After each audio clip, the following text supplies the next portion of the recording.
Isang mapagpalang umaga po sa bawat isa. Purihin ng Diyos. Ngayon ay araw ng Anong araw ngayon? Martes. Martes? Martes ba ngayon? Miyerkules po. Miyerkules. Ay, oo nga pala. Miyerkules pala.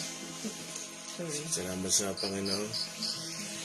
Pagkat tayo ay muli ay magbubuli-buli na kanyang salita. Tayo muna ay umawit ang aming Diyos.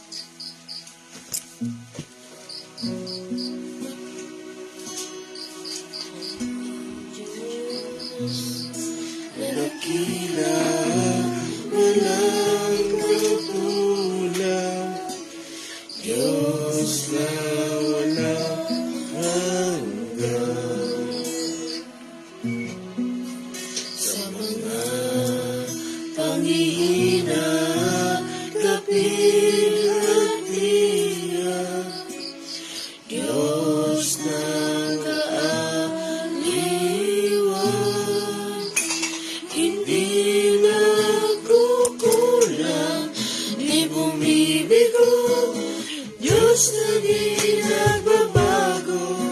Sa kaibigan kang kapayan, matapagluhan, Diyos na lagi nakalaan. Kayong Diyos, kayong Diyos ang aming pag-asa.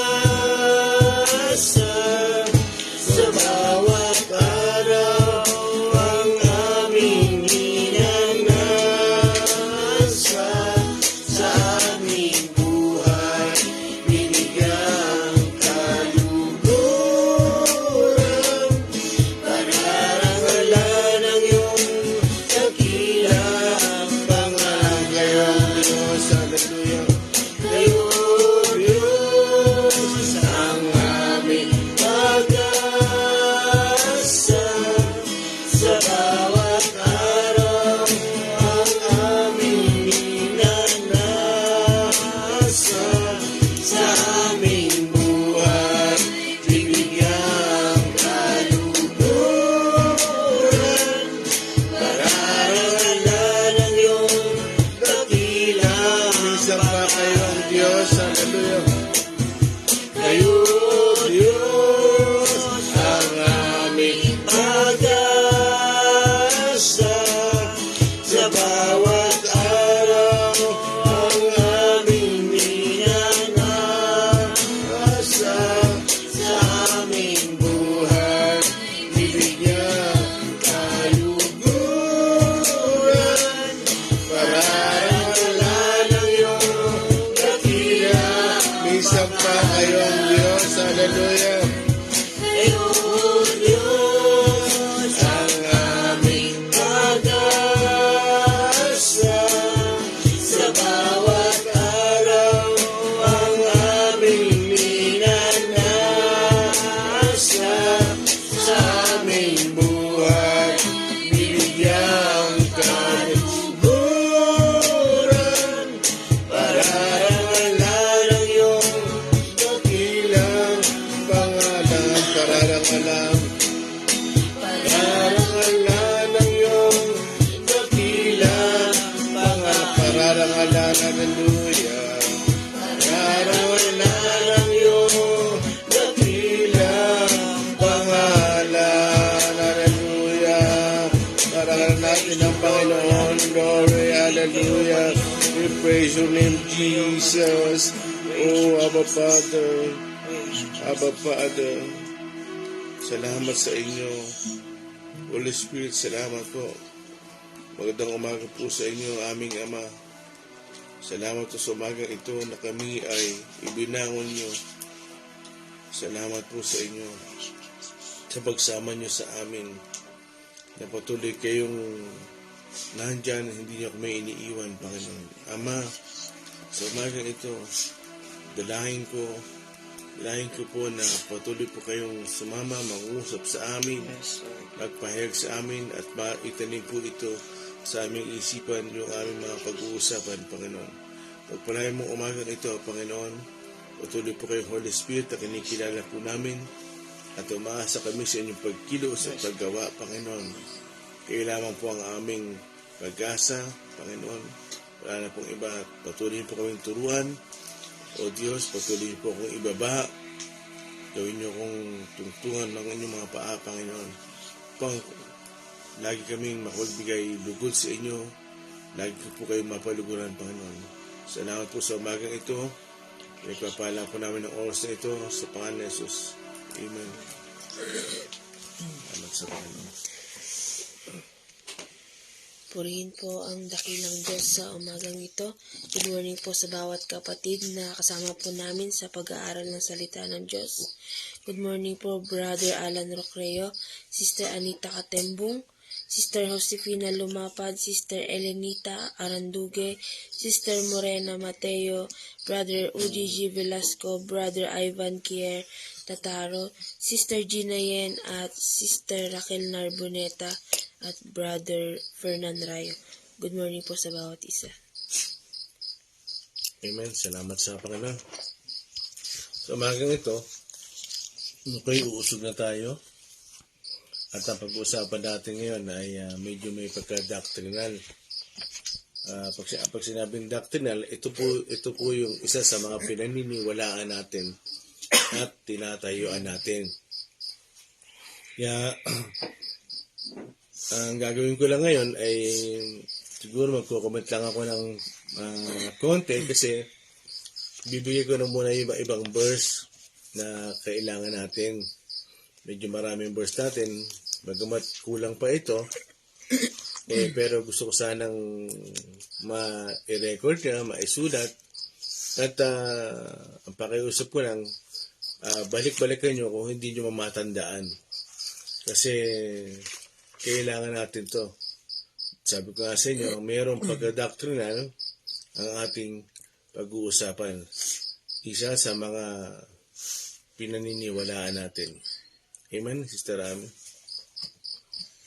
Good morning po. Ang text po natin ay magmumula sa aklat ng 1, chapter 10, verse 28 hanggang 33. At ang topic po sa umagang ito ay oneness of God.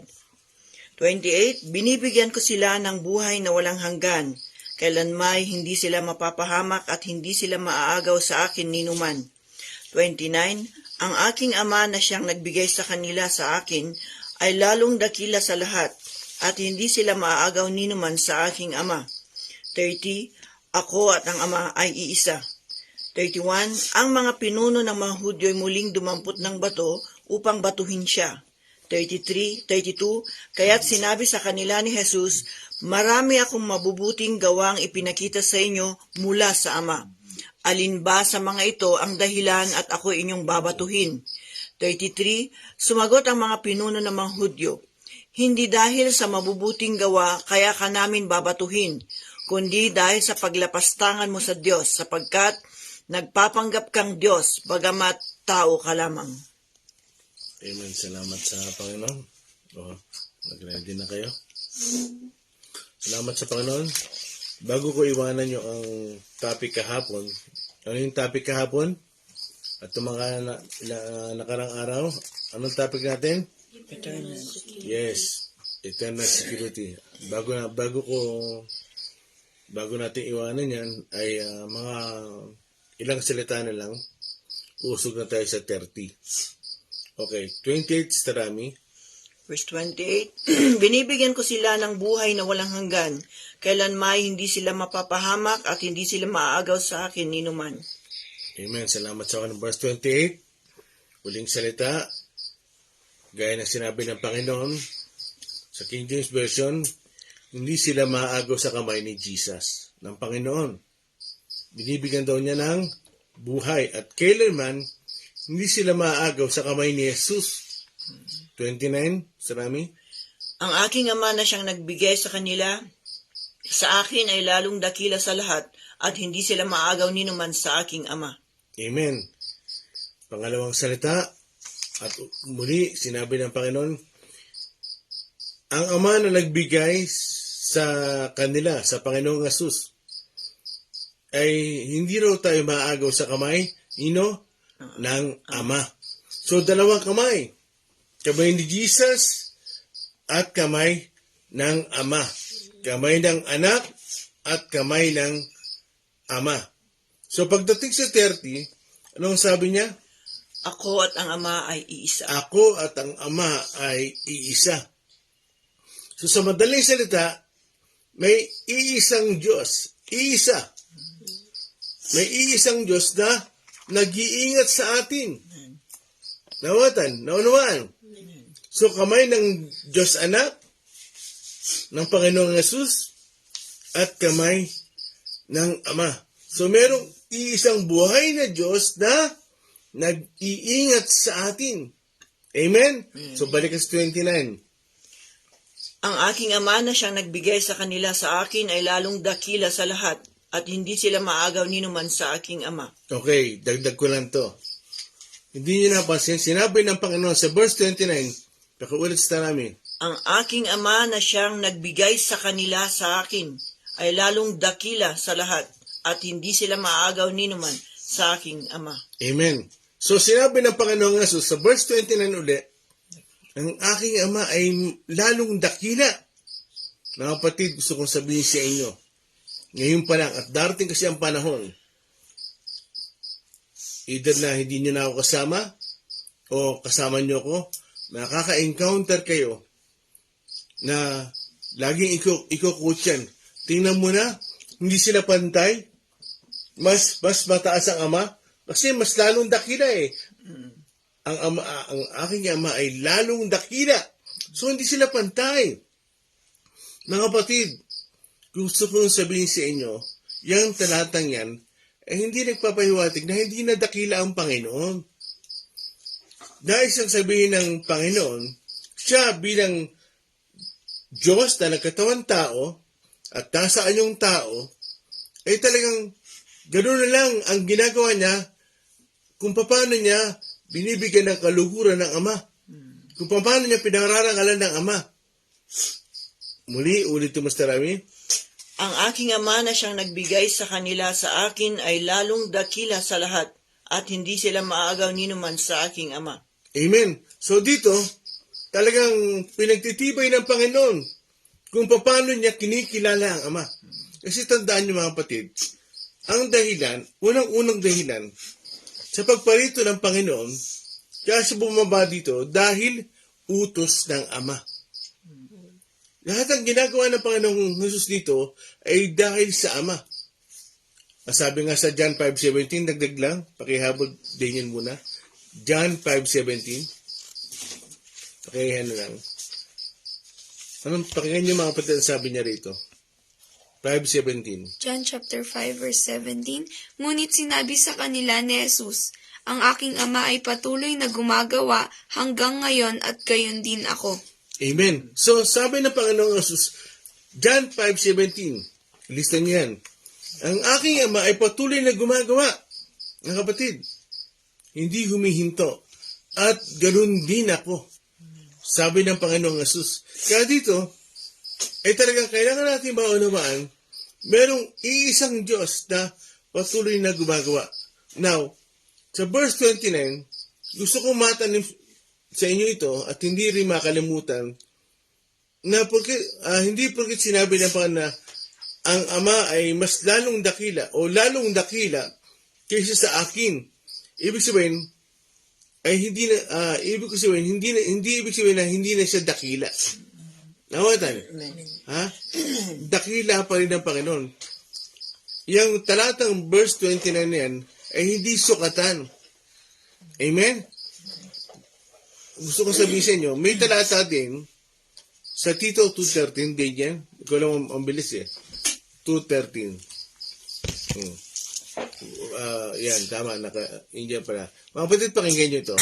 Tito chapter 2 verse 13. Habang hinihintay natin ang dakilang araw ng ating inaasahan, ito ang pagbabalik ng ating dakilang Diyos at tagapagligtas na si Jesucristo. Amen. So may dakila din. Sino raw yung iniintay natin? Si Jesucristo. Habang iniintay natin ang pagbabalik ng ating dakilang Diyos. So, hindi ibig sabihin, balik na sa 29, hindi ibig sabihin na hindi na siya dakila. Hindi ibig sabihin na hindi sila pantay. Mga kapatid, gusto ko malaman nyo kung paano binibigyan ng kaluguran ng Panginoong Hesus ang Ama. Amen? So, okay, punta na tayo sa topic natin. Iiwanan natin yung eternal security. Pinahabol ko lang yan dahil kung maaari ay wala na ako maiwanan. At kung meron mo na ako maiwanan, siguro ihahabol ko na lang sa mga darating na pag-uusap. Kaya uulitin ko, yung verse 29 ay hindi ibig sabihin na hindi na sila pantay. No? Talagang lalo nating maunawaan ngayon kung paano binibigyan ng Panginoong Hesus, kung paano niya binibigyan ng kaluguran ng Ama. Amen? Sana ganun din tayo. Talagang lahat i-address natin sa Ama. Amen? Kasi yan ang pamatayan ng Diyos. Now, ano ang topic natin? Oneness of God. So, ibibigay ko muna yung mga verse. No?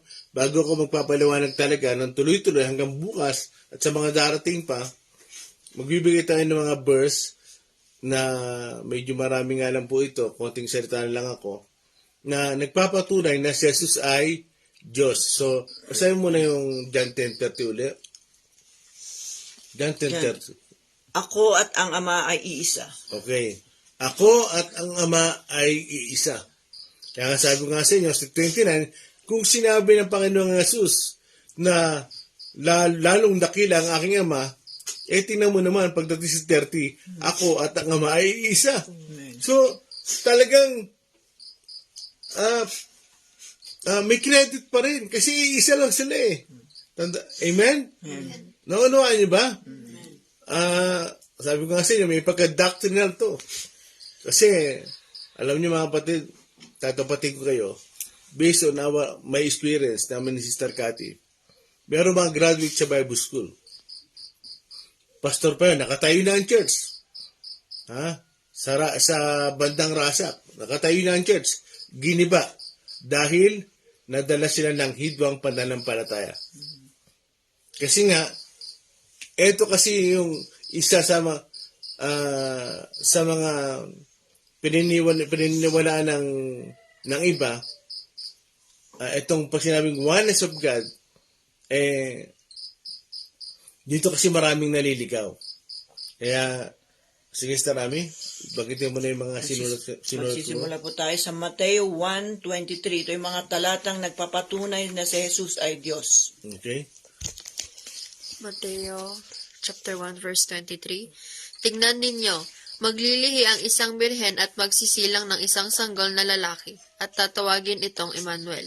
Ang kahulugan nito ay kasama natin ng Diyos. Amen. So, kasama natin ang Diyos. Yun yung isang pinakamaganda. Nung bumaba dito ang Panginoon, talagang kasama na natin ang Diyos. Kaya nga sabi ko nga sa inyo, inubad ng Diyos ang kanyang glory para na makasama natin dito. Next. Isaiah 7:14. Yan yung parallel niyan. Isaiah 7:14. Isaiah chapter 7 verse 14. Dahil dito, si Yahweh mismo ang magbibigay sa inyo ng palatandaan.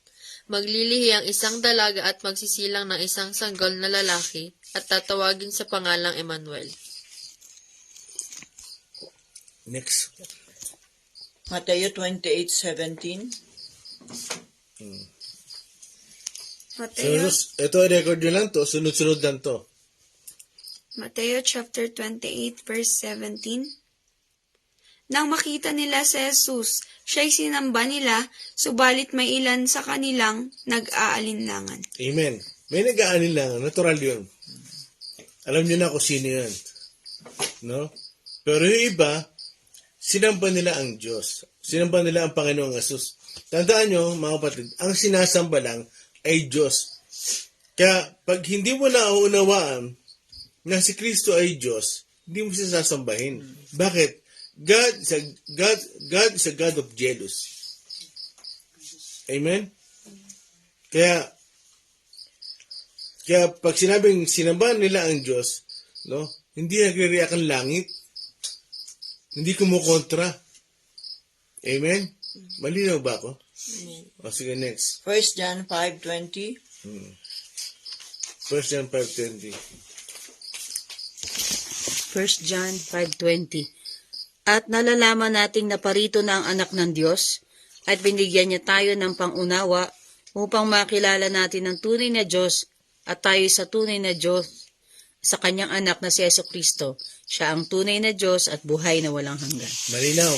Kasi tandaan niyo mga kapatid, hindi mga hidwang pananampalataya na maghihingi sa atin. Magbigay ka nga ng talata na si Jesus ay Diyos. Mga kapatid, marami pa yan. Nagpigil lang ako. Kinontrol ko lang. Pero gusto kong ma-record. Amen? Anong sabi? Nalalaman natin. Binigyan tayo ng pangunawa. Mga kapatid, ang nakakaunawa na si Kristo ay Diyos, mga kapatid, unang-una, yung mga anak ng Diyos. Amen. Kung meron man dapat nakaunawa na si Jesus ay Diyos, yun ay yung mga tunay na anak ng Diyos. Dahil maunawaan nila kung sino talaga ang Panginoong Jesus. Maintindihan nila. Next, Tito 2:13. Tito 2:13. Tito chapter 2 verse 13. Habang hinihintay natin ang dakilang araw na ating inaasahan, ito ang pagbabalik ng ating dakilang Diyos at tagapagligtas na si Jesucristo. Amen. Sino raw ang babalik? Sino ang babalik? Si Jesucristo. Anong sabi doon? Habang iniintay natin ang pagbabalik ng ating dakilang Diyos. Mga kapatid, ano ang mga binabanggit yung talata? Katunayan na si Jesus ay Diyos. Mga kapatid, huwag niyong kakalimutan yan. Nakikiusap ako, tandaan yan. Kasi dating araw, kakailanganin niyo yan. Ha? Si Jenyan ka, meron na na-encounter eh. Kaya, hindi ko ito tinuturo sa inyo para makapagdebate. Itinuturo ko ito sa inyo upang makaunawa kayo at maging matibay. Para hindi na kayo maligaw. Amen? Next. Colossians 2:9. Colossians 2:9. Colossians chapter 2 verse 9. Sapagkat likas kay Kristo ang buong pagka-Diyos kahit na siya nagkatawang tao. Amen. Likas kay Kristo. Sa ibang salin, sa King James, ang kapuspusan ng pagka-Diyos ay na kay Kristo. Amen? Amen. Amen. Next. Philippos 2:6. Filipos 2:6. Yun, narinig ko ni si Sin. Sa wakas. Philippus chapter 2 verse 6. Kahit siya ay likas at tunay na Diyos, hindi niya ipinagpilitang manatiling kapantay ng Diyos. Amen. May dahilan. Ano sabi sa 7? Nag-anyong alipin. Nakatulad sa mga tao. Pag sabi nakatulad, hindi talaga siya tao. Naunuan? Nakatulad nga lang eh. At sabi pa nga doon, nag-anyong alipin. Ibig sabihin, pag si Daniel nagmaskara, si Daniel pa rin yan, nakamaskara lang. Naunuan? Ulitin ko, ano itong mga talatang binabanggit natin? Nagpapatunay na si Jesus ay Diyos. Ulitin nyo nga. Nagpapatunay na si Jesus ay Diyos. Okay, next. John 1:1. John 1:1. John chapter 1 verse 1. Nang pasimula ay naroon na ang salita. Ang salita ay kasama ng Diyos at ang salita ay Diyos. Amen. Sino daw ang salita? Jesus. Siya ang salita. O verbo. Amen? Verbo. Pag sinabing verbo kasi, salita sa English, no? Salita. Next. Hebrew 1:3. Everyone 3. Hebreo 1:3, nakikita sa anak ang kaluwalhatian ng Diyos.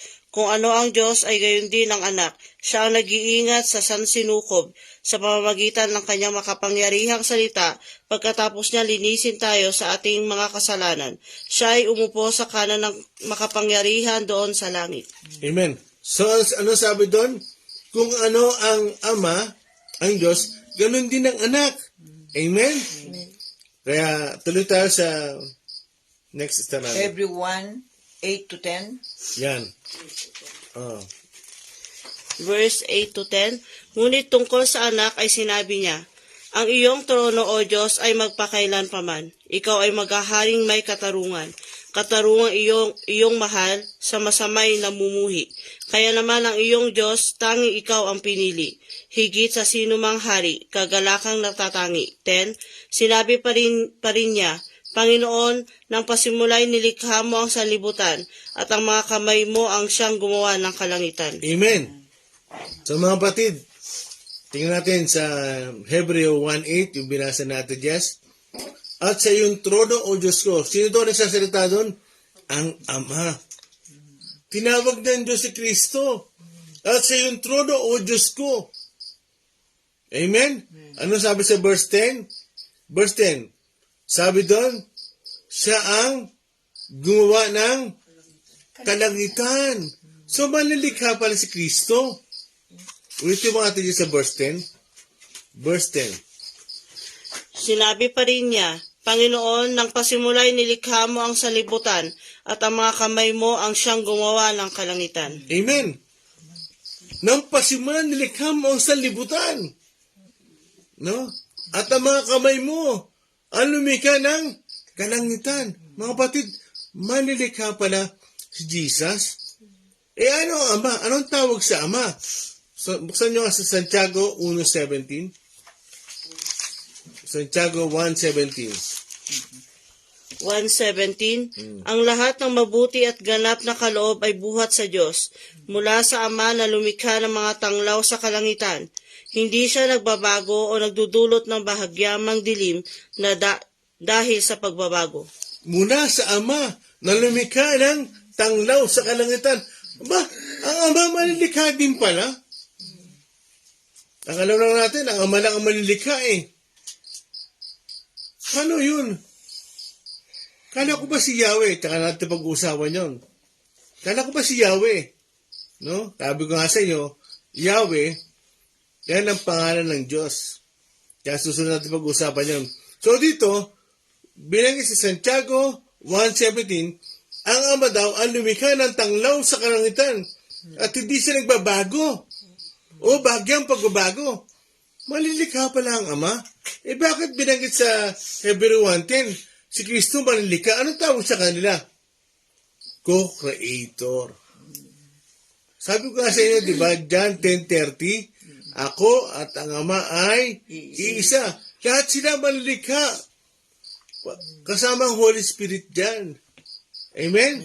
Kaya sabi ko nga sa inyo, itong pag-uusapan natin, medyo may pag-doctrinal. Kaya oneness of God eh. Kung ang Ama ay malilikha, ang Anak ay malilikha, no?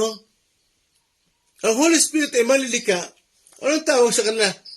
Iisang Diyos na malilikha. Kaya ang tawag sa kanila, co-creator. Lahat sila. Kaya sabi ng Panginoon, di ba, sa Genesis, likhain natin. Sa Genesis chapter 1 pa lang, verse 2, yung Holy Spirit, no, nasa ibabaw ng tubig. Lahat sila merong kontribusyon. May bahagi. Kaya sabi ko nga sa inyo, mali yung kaisipan, yung oneness of God, ang Ama, ang Anak, siya rin yun. Yung tinatawag na talagang absolute o singular na ang Ama din yun. Tsaka na ako magsasalita. Okay, next. Isaiah 9:6. Malinaw ba itong pinag-usapan natin? Sige. Isaiah chapter 9 verse 6, sapagkat isinilang ang isang sanggol na lalaki para sa atin. Ibibigay sa kanya ang pamamahala at siya ay tatawaging kahangahangang tagapayo, makapangyarihang Diyos, walang hanggang Ama, prinsipe ng kapayapaan. Uy, tinawag din ang ang Panginoong Jesus, walang hanggang Ama, pero hindi siya ang Ama. Iba ang kalalagayan ng Ama, iba ang kalalagayan ng Anak. Pero tinawag din pala siyang Ama. Tinawag din siyang walang hanggang Diyos. Anong sabi sa Isaiah 9:6? At isisilang ang isang sanggol. Sino ang pinanganak sa lupa? Si Jesus. At tatawagin siyang walang hanggang Ama, makapangyarihang Diyos, kahangahangang tigapayo, prinsipe ng kapayapaan. Then nanggaling yung Prince of Peace. Siya ang prinsipe ng kapayapaan. Okay, next. John 27, verse 28. John 20. Ay, 20, verse 27 to 28. John Ulitin natin. 20. John 20, verse 27 to 28. At sinabi niya kay Tomas, tingnan mo ang aking mga kamay. Ilagay mo ang iyong kamay sa aking tagiliran at huwag ka na mag-alinlangan pa. Sa halip ay maniwala ka. Verse 28. Sumagot si Tomas, Panginoon ko at Diyos ko. Amen. Ang sabi daw nila, si Tomas, naggulat lang. Pag binasa niyo yan, marami nagsasabi, si Tomas naman naggulat lang yan. Nung pinahawak sa kanya ng Panginoon, no, yung daliri niya ay inilapit siya sa Panginoon para malamang siya, ang Panginoon ngayon na buhay. At ang sabi, ng Tomas, Panginoon ko at Diyos ko. Nagulat lang daw si Tomas. Mga kapatid, kung nagulat si Tomas, wala tayong pag-uusapan doon. Pero bakit hindi siya kinirek ng Panginoon? Tomas, nagulat ka lang. Nagulat ka lang. Tao lang ako. Hindi siya kinirek. Alam mo, kahit magulat kayo na magulat dyan, pero kung mali naman kayo, halimbawa, si Ate Jess! Sing po ako. Nakuha nyo? Ate Jess! Sing po ako. Nakuha nyo ba? Kahit nagulat ka, dapat ikinurek ng Panginoon. Gaano ba katagal? Gaano ba kadali ikurek ang isang tao? No naman. Kaya hindi siya kinurek ng Panginoon. Talagang nakilala niya na yung ipinako, no? Yung namatay at muling nabuhay, naunawaan niya. Yung pala yung Diyos na nagkatawang tao at naintindihan niya, Diyos pala, Panginoon ko, Lord. Panginoon pala siya at Diyos ko. Amen? Hindi basta nagulat. Talagang sinabi niya talaga kung ano yung nasa loob niya. Hindi siya kinirek ng Panginoon. Next. Pahayag 1, 7 to 8. Okay, papasok na tayo sa pahayag. Mga kapatid, makinig kayo mabuti. Ito sa Revelation, bihira ang nagkakamali dito. Bihira ang nagkakamali dito. Kaya wala na tayong pagtatalunan dito. Revelation na to. Sa langit na to. Amen? Amen. O basa. Pahayag 1, 7 to 8. Tingnan ninyo, dumarating siyang nasa mga alapaap at makikita siya ng lahat. Wait, pause lang. Sino daw ang darating sa alapaap? Yes. Sabi sa 1 Thessalonians 4:16, dumarating siya nasa alapaap. Okay, Ate Jess. Pati ng mga tumusok sa kanya. Tatangis ang lahat ng lipi sa lupa dahil sa kanya. Magkagayon nawa. Amen. Verse 8. Ako ang Alpha at ang Omega, sabi ng Panginoong Diyos na makapangyarihan sa lahat, ang kasalukuyan, nakaraan at darating. Amen. So sabi ng Panginoon, sinabi ng Panginoon kay John the Beloved, ako ang Alpha at Omega. No? Pag sinabing Alpha, yung Greek alphabet, A tsaka O. Alpha at Omega. Kumbaga sa atin ay A to Z. Kaya Alpha at Omega, siya ang pasimula at wakas. Sino ro yun? Si Jesus. Kaya pag binasa natin dyan, makita nyo, sabi ng Panginoong Diyos. Tandaan nyo, merong Diyos. Amen? Capital D. Next. Pahayag 5, 13 to 14. Chapter 5, verse 13. At narinig kong umaawit ang mga nilikhang nasa langit, nasa lupa, nasa ilalim ng lupa, at nasa dagat. Lahat ng mga naroroon. Ibigay sa nakaupo sa trono at sa kordero ang papuri at karangalan, kaluwalhatian at kapangyarihan magpakailanman. Verse 14. At sumagot ang 4 na nilalang na buhay. Amen.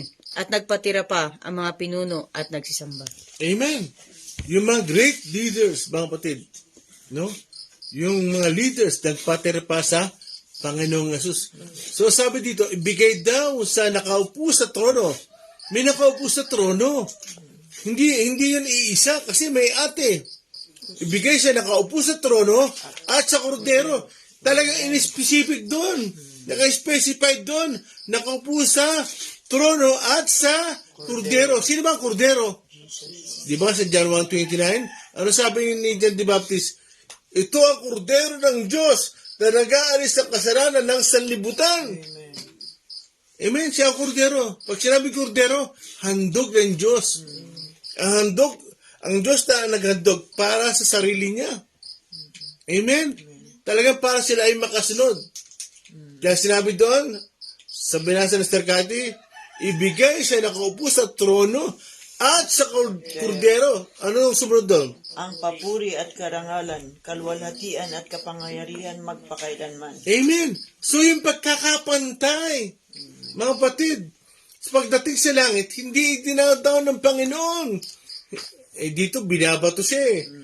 No? Gusto siyang batuhin eh. Subukan mong pagdating sa langit, ihipang ka lang. Amen? Okay, next. Pahayag 22:1-3. Pahayag 22:1-3. Pahayag chapter 22 verse 1-3. Ipinakita rin sa akin na anghel ang ilog ng tubig na nagbibigay buhay.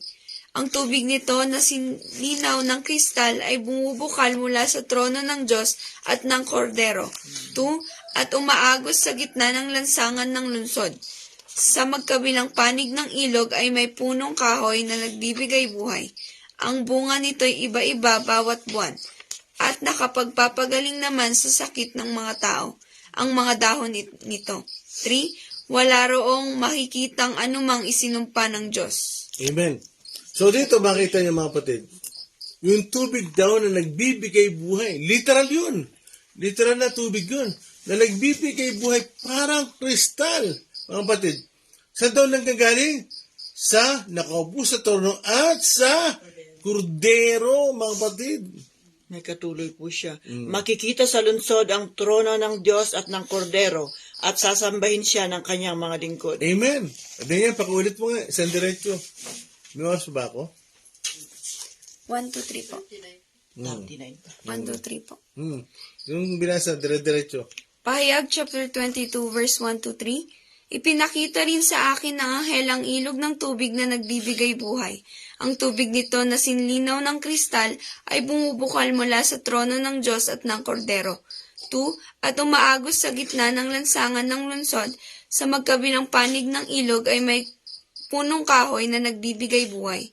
Ang bunga nito'y iba-iba bawat buwan, at nakapagpapagaling naman sa sakit ng mga tao ang mga dahon nito.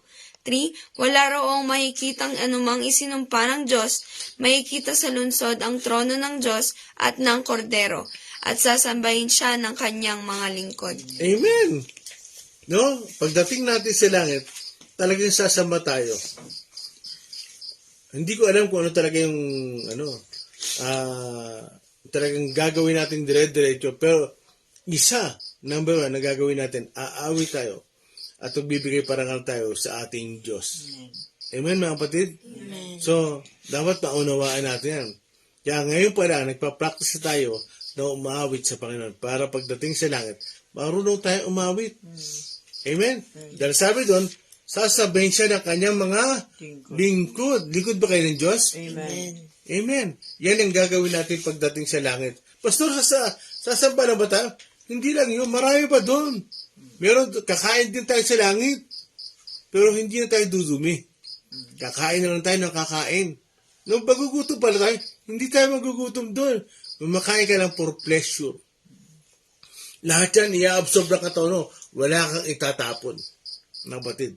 Wala kang ilalabas. Lahat yan, pasok sa katawan mo. So yung katawan na ibinigay ng Diyos. Amen? Kaya ang sabi doon, sasabihin siya ng kanyang mga lingkod. Next. Last, Pahayag 11:15-17. Okay. Makinig kayo dito mga kapatid. Bagamat kulang pa yan, pero pinauna ko na. Pahayag chapter 11 verse 15 to 17. Dahan-dahan din yan. Hinipan ng ikapitong anghel ang kanyang trompeta at mula sa langit ay may malakas na tinig na nagsabi, ang paghahari sa sanlibutan ay inilipat na kay Kristo na ating Panginoon. Okay, pause ka. Panginoon ito mga susunod na kataga. Ano sabi doon sa binasa ni Daniel?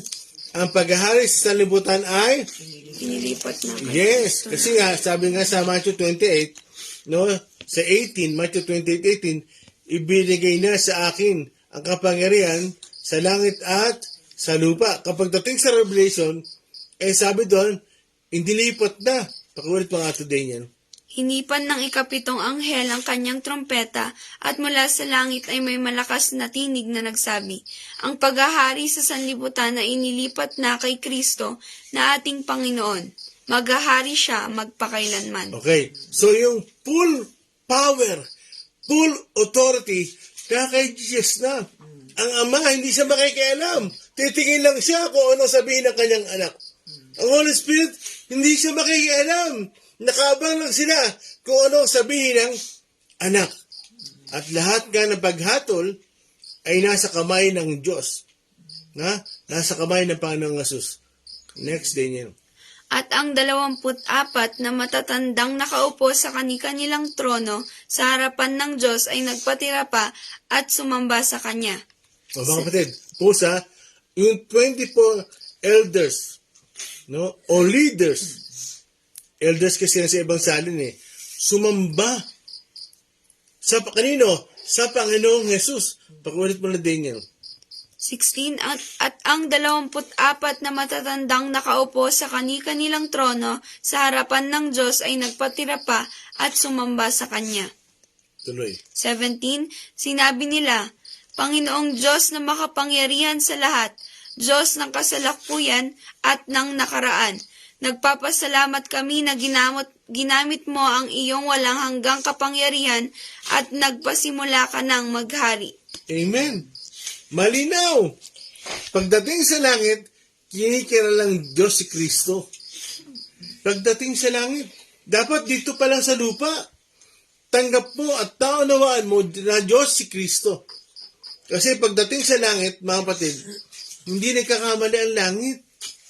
Yung 24 elders, yung mga great leaders na may corona, no, nagpatira pa. Ibig sabihin, tinanggal nila yung corona nila. Kinilala nila si Kristo. Kinilala nila ang Panginoong Hesus. Panginoong Diyos! No? Nagpapasalamat kami. At din yan, pakibasa mo nga. Gusto ka lang ulit-ulitin ito? Mga kapatid, ulit-ulitin natin ito. Hindi na kayo maliligaw. Yan, tumpak na tumpak yan na talagang Diyos si Kristo. Walang halong duda. At din mula umpisa. Pahayag chapter 11 verse 15 to 17, hinipan ng ikapitong anghel ang kanyang trompeta at mula sa langit ay may malakas na tinig na nagsabi, ang paghahari sa sanlibutan ay inilipat na kay Kristo na ating Panginoon. Okay. Bago mo ituloy. Mga batid, ano sabi doon sa binasa natin Daniel? Daniel, yung huling binasa mo. Ang paghahari sa sanlibutan ay inilipat na kay Kristo. Alam niyo kung paano sinasabi nila yan? Mula sa umpisa din yan, sa 15. Hinipan ng ikapitong anghel ang kanyang trompeta at mula sa langit ay may malakas na tinig na Mga batid, nagsabi. ganito lang yan. Ganyan dyan ka lang. Pag-ihip ng trompeta, tatatat! May malakas na tinig. So parang sumisiyaw. No? Inilipat na. Pakiulit mo din yan. Hinipan ng ikapitong anghel ang kanyang trompeta at mula sa langit ay may malakas na tinig na nagsabi, ang paghahari sa sanlibutan ay inilipat na kay Kristo na ating Panginoon. Okay. Maghahari siya magpakailanman. No? Malakas daw yung tinig dyan. Yung paghahari kay Kristo! Malakas na tinig ay nilipat na! No? Maraming angel! No, ang nakikinig, inilipat na sa Kanya! No? Yung paghahari daw. Mga kapatid, ganun pinaparangalan ng Panginoon. Hindi ko talaga mai-demonstrate. Pero imagine yung malakas na tinig at maraming nakikinig.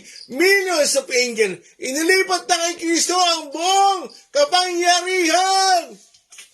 Imagine yung itsura ng Panginoong Jesus. Kung paano siya pinararangalan sa langit. Amen? Tapos dito sa binabasa natin, gusto siyang batuhin. Naisip nyo ba yun? Pakita natin din yun. 16. At ang 24 na matatandang nakaupo sa kani-kanilang trono sa harapan ng Diyos ay nagpatira pa at sumamba sa Kanya. 17. Sinabi nila, Panginoong Diyos na makapangyarihan sa lahat, Diyos ng kasalukuyan at ng nakaraan, nagpapasalamat kami na ginamit mo ang iyong walang hanggang kapangyarihan at nagpasimula ka ng maghari. Amen. Alam mo, hindi ko maintindihan mga kapatid kung gaano kadakila ang Panginoon. Nung hubarin niya yung kanyang pagka-Diyos, hindi ko kaya ipaliwanag yun. Paano nagawa ng Panginoon yun? Isa lang alam ko, dahil sa Ama. Dahil sa Ama. Ama, gagawin ko yung gusto mo. Bababa ako sa lupa. No? Magpapapako ako. Kusang loob daw siya. Hindi siya pinilit ang Holy Spirit. Hindi siya pinilit ang Ama. Kusang loob. Dahil sa pagmamahal na sa Ama. Sabi nga sa John 20:25, no? John 10:25, no? Yung pagmamahal niya sa Ama. Kung bakit nagawa niya ang lahat, mga kapatid. At siyempre, pagmahal ng Ama, mahal niya na rin. Nanawaan nyo? Kaya yung mga tupa na ibinigay sa Panginoong Jesus, mahal niya na rin at binibigyan niya raw ng buhay. Sabi si John chapter 10 verse 28. Binibigyan ko ng buhay, mga kapatid. Kaya, mga kapatid, hindi ko kayang ipaliwanag yan kung gaano kadakila yung ginawa ng Panginoong Jesus. Pinararangalan siya sa langit. Amen? Magpasalamat tayo sa Panginoon. Ganyan kabuti ang Panginoon. Pagdating sa langit, lalo nating maintindihan kasi hindi kaya ng isip ko na isipin, may imagine kung paano nagawa ng Panginoon yun. Alam niyo ba pa nangihina ako? Iniisip ko lang yung ginawang sakripisyo ng Panginoon sa akin. Iniisip ko yung sakripisyong ginawa niya para ako ay maging ganap at makapagpatuloy. Tapos, pag nanlabig ka, gano'n mo lang tatalikuran. Amen? Mga kapatid, ang Panginoong Jesus ang nagbayad ng halaga sa atin. 1 Corinthians 6:20, tinubos tayo ng malaking halaga ni Kristo. May oras ka ba? Amen? Mga kapatid, dito sa pag-uusapan natin, bukas, mas marami na ako sasabihin. Kaya ang pinag-uusapan natin ngayon, ipapanawa ko lang, oneness of God. John 10:30. Okay, bago tayo magtapos, gusto ko sabihin sa inyo, na yung oneness of God, yung oneness, walang pagkakamali doon. Kung minsan lang, mas maraming nami-mislead ang mga tao. Kasi akala nila, pag sinabing oneness, yung Ama at Anak, iisa lang yun. Ibig sabihin, wala silang pagkakaiba. Minsan nga iniisip ko sa John 17 verse 1, din nyo pakibasa mga, John 17 verse 1. Ito, mga kapatid, bibigyan ko kayo ng ilang isipin. John chapter 17 verse 1. Pagkasabi ni Jesus ng mga pananalitang ito, tumingala siya sa Ama sa langit at kanyang sinabi, Ama, dumating na ang oras, parangalan mo na ang iyong anak upang maparangalan ka niya. Amen. So, dito makikita niyo mga kapatid, kung yung oneness of God, halimbawa, yung pagkakaintindi natin sa oneness, kasi may mga hidwang pananampalataya, ang akala nila, ang Ama at Anak, iisa lang yun. Kaya, minsan iniisip ko, di ba nag-pray ang Panginoon? Anong ginawa niya? Tumingala siya. Eh kung siya rin yun, paano niya kinausap ang sarili niya? Pwede naman siya hindi tumingala. Pwede siyang yumuko. At pag tinanong natin siyang, Panginoon, bakit ka nakaganyan? Sing, huwag ka maingay. Kinakausap po ang sarili ko. Nanuman niyo ba yun? Eh, hindi. Tumingala siya. Ibig sabihin, may kausap siya. Nanuman niyo ba? Bibigyan ko isa pang example. Meron oras pa ba ako? 5 minutes. Oh, Matthew, Daniel, ikaw ulit. 9 minutes pa. Oh, Matthew 3:16 to 17. O 17 na lang. Matthew 3:17. Mateo chapter 3 verse 17. At isang tinig mula sa langit ang nagsabi, ito ang minamahal kong anak na lubos kong kinalulugdan. Amen. So dito makita niyo mga kapatid. Isang tinig mula sa langit. Anong senaryo yan? Yun ang pabautismo ang Panginoon. Mga kapatid, kung sinabi ng Panginoon, sandali, nagsasalita ako, bakit galing sa taas? Amen? So dito mga kapatid, meron kasi mga belief na akala nila si Jesus at yung Ama ay talagang pag sinabing iisa lang. Wala silang kalalagayan. Iisang persona lang, hindi. Magkaibang persona yun. Amen? Ano man ba? So, excuse me. So, dito maunawa natin, sa pag-aaral natin ito, ay lalo natin maintindihan, pag sinabing oneness of God, no, talagang iisa lang sila. Para silang mag-asawa. Iisa lang. More than intimate. Yung intimacy, mga kapatid, more than perfect. Iisa lang sila. Kaya si Kristo daw ang larawan ng Diyos. At ang Panginoong Jesus lang, siya lang ang nakakita sa Ama. Amen? Kaya, sige, bukas ulit tayo. Anong topic natin? The oneness of God. Kaya bukas, mag-explain ako. Talagang katibayan, Diyos. Amen? Aming Diyos. Hallelujah. Laki sa kati at walang katulad. Diyos sa walang hanggan. Sa mga pangihina at gabi at iyan, Diyos na kaaliwan. Hindi ka kukula, di bumibigo, Diyos na di nagbabago. Isang kaibigan, kagampayan, malatakbuhan. Diyos na lagi, nakadaan kayong Diyos. Hallelujah. Kayo, Diyos, ang aming pag-asa.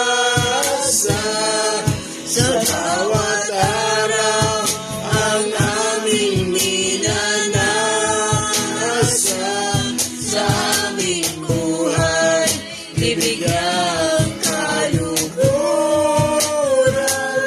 Pararangalan iyong dakilang Diyos. Hallelujah. Kayo, Diyos, ang aming pag-asa. Sa bawat araw, ang aming minanasa. Sa aming buhay, bibigyan kaluguran. Pararangalan ang iyong dakilang pararangalan. Pararangalan ang iyong dakilang pararangalan. Pararangalan ang iyong dakilang pangalan. Pararan natin ang Panginoon. Hallelujah. Magbigay tayo ng kapurihan. Praise you, Jesus. We glorify your name, Jesus. Hallelujah. Sinasamba ka namin, Panginoon Jesus. Dakila po kayo. Kayo ang aming Diyos. Hallelujah. Kayo ang aming nag-iisang Diyos. Kayo ang aming buhay. Kayo ang aming buhay, Panginoong Jesus. Oh, Jesus. I love you, Jesus. Thank you, Lord. Thank you, Lord. Mr. Cathy. Praise you, Lord God. Hallelujah. Praise you, Jesus. Hallelujah, hallelujah.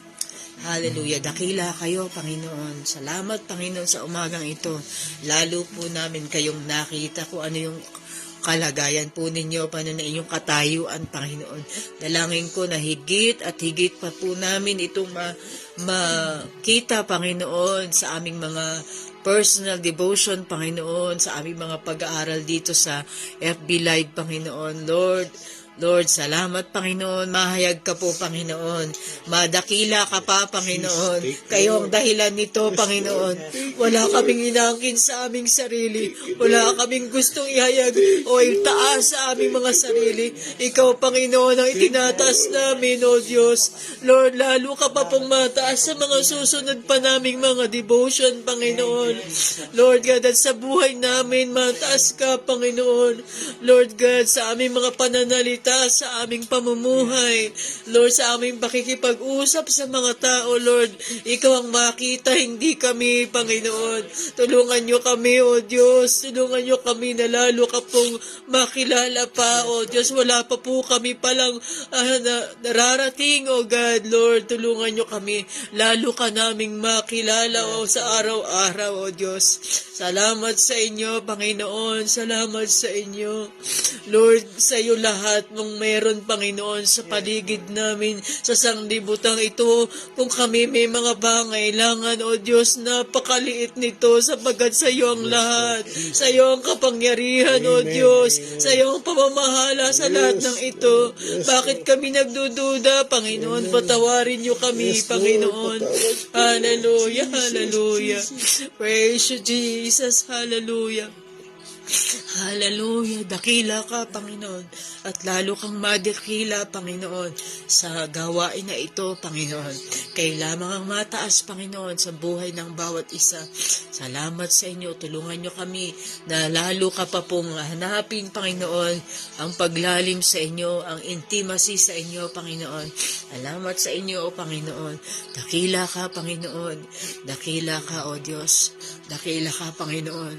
Salamat sa inyo at mga talatang aming napakinggan at nabasa ngayong umaga ay Lord, itatak mo sa amin, Espiritu, Panginoon.